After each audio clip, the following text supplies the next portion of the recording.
Hello bachon, let's read the question. The question is consider an NPN transistor with its base emitter junction forward bias and collector base junction जो है that is reverse bias. Which of the following statements are true? तो कौन सा statement जो होगा वो true होगा, electron किस तरफ मूव करेंगे या होल्स जो होंगे वो किस तरफ मूव करेंगे, ये आपको बताना है। तो सबसे पहली बात हमको दे रखा है एक एनपीएन ट्रांजिस्टर। ठीक है, तो सबसे पहले मैंने ये यहाँ पर ड्रॉ कर दिया एक एनपीएन ट्रांजिस्टर। ठीक है,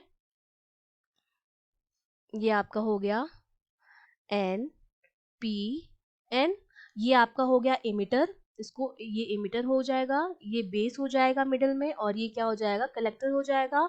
अब हमको क्या करना है कि जो बेस और इमिटर जंक्शन है वो तो फॉरवर्ड वाइस है, फॉरवर्ड वाइस है, इसका सीधा सा मतलब है कि फॉरवर्ड वाइस में क्या होता है, पी से जुड़ा होता है मतलब पॉजिटिव से, एन जो होता है एन से जुड़ा होता है दैट मीन्स नेगेटिव से, और रिवर्स में क्या होता है, रिवर्स में जस्ट उल्टा होता है, जो पी होता है वो एन से जुड़ा हुआ होता है दैट मीन्स नेगेटिव, और एन जो होता है पी से जुड़ा हुआ होता है दैट इज पॉजिटिव।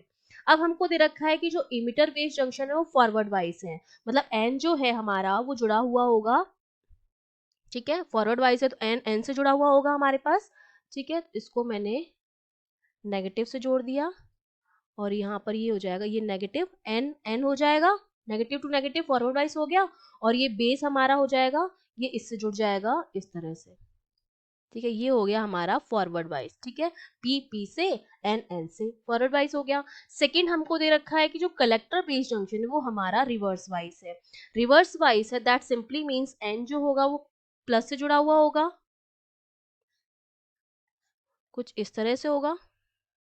ठीक है, ये प्लस से जुड़ा हुआ होगा और ये माइनस से जुड़ा हुआ होगा, तो ये हमारा क्या हो गया, ये वाला जो जंक्शन हो गया बी सी वाला जंक्शन वो तो हमारा हो गया रिवर्स वाइज, और ये वाला जंक्शन हमारा हो गया फॉरवर्ड वाइज। ये वाला जो जंक्शन है हमारा वो हमारा फॉरवर्ड वाइज है, और ये वाला जो जंक्शन है हमारा वो रिवर्स वाइज है। बेसिकली यहाँ पर नेगेटिव है, यहाँ पर पॉजिटिव है, और यहाँ पर क्या है पॉजिटिव है। ठीक है, अब हमें पता है कि जब हम फॉरवर्ड वाइज की बात कर रहे हैं तो फॉरवर्ड वाइज में क्या होगा, जो इलेक्ट्रॉन्स हैं एमिटर में वो कहाँ की तरफ मूव करेंगे, जैसे इसमें इमिटर में इलेक्ट्रॉन्स हैं, बेस में हमारे पास होल्स हैं। ठीक है, इमिटर के जो इलेक्ट्रॉन होंगे फॉरवर्ड वाइज में जिन पर नेगेटिव चार्ज होता है, इलेक्ट्रॉन पर जो चार्ज होता है वो क्या होता है, नेगेटिवली चार्ज पार्टिकल होते हैं हमारे, और होल जो होते हैं वो पॉजिटिवली चार्ज पार्टिकल होते हैं। तो जो इलेक्ट्रॉन है नेगेटिवली चार्ज पार्टिकल है वो पॉजिटिव की तरफ मूव करेंगे, मतलब वो बेस की तरफ मूव करेंगे। ठीक है, तो जो बेस की तरफ जो बैटरी की तरफ आएंगे वो तो यहाँ चले जाएंगे अंदर क्योंकि यहाँ बैटरी कनेक्टेड है। ठीक है, कुछ जो होंगे स्ट्रेट मूव करेंगे, जो होल के साथ क्या कर लेंगे रिकॉम्बिनेशन कर लेंगे, और जो कुछ रिकॉम्बिनेशन से बच जाएंगे वो क्या करेंगे कलेक्टर में मूव करेंगे।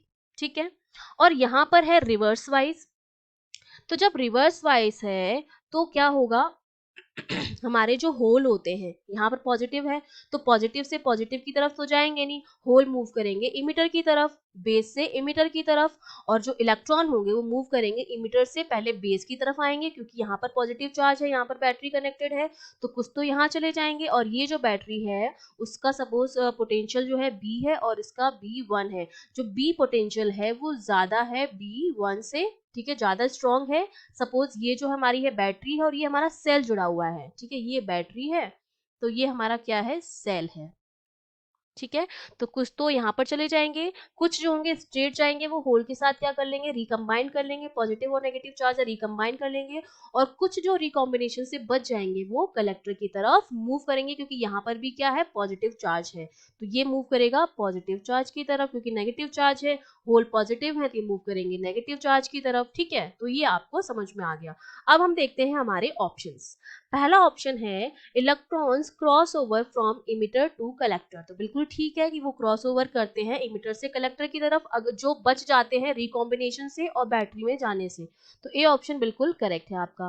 बी ऑप्शन है holes move from base to collector, जो होल्स हैं वो बेस से कलेक्टर की तरफ जाएंगे तो नहीं होगा ऐसा, क्योंकि होल जो है वो पॉजिटिवली चार्ज है और जो हमारा कलेक्टर वो भी पॉजिटिवली चार्ज है, तो पॉजिटिव चार्ज की तरफ ना जाकर नेगेटिव चार्ज की तरफ जाएगा, मतलब इमिटर की तरफ जाएंगे, तो ये ऑप्शन हमारा हो गया इनकरेक्ट।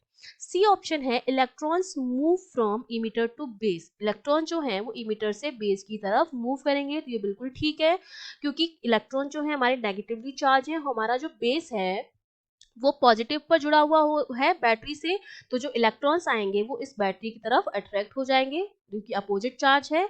जो बचे हुए होंगे होल्स के साथ रिकम्बाइन भी करेंगे, वो भी बेस में ही है, और जो बाकी और बच जाते हैं रिकॉम्बिनेशन से उस बैटरी में जाने से, वो कलेक्टर में जाएंगे, तो इमिटर से बेस में जा रहे हैं, तो सी ऑप्शन भी आपका क्या हो जाएगा, बिल्कुल करेक्ट हो जाएगा। Now the D option is electrons from emitter move out of base without going to the collector, मतलब कलेक्टर में जाने से पहले ही क्या हो जाएंगे, मूव आउट हो जाएंगे, तो ये बिल्कुल गलत हो जाएगा, क्योंकि अभी मैंने बताया कि ये जो यहाँ सी से जो है वो बैटरी कंबाइन है, और बैटरी का जो पोटेंशियल है वो ज्यादा होगा, तो इलेक्ट्रॉन जो होंगे वो इस पॉजिटिव जो चार्ज है सी पर उसकी तरफ ज्यादा अट्रैक्ट होंगे, वहां पर पोटेंशियल और ज्यादा है, तो ये ऑप्शन आपका क्या हो जाएगा, इनकरेक्ट हो जाएगा। So basically we have two correct option, that is A and C. Okay, I hope you understood well, all the best.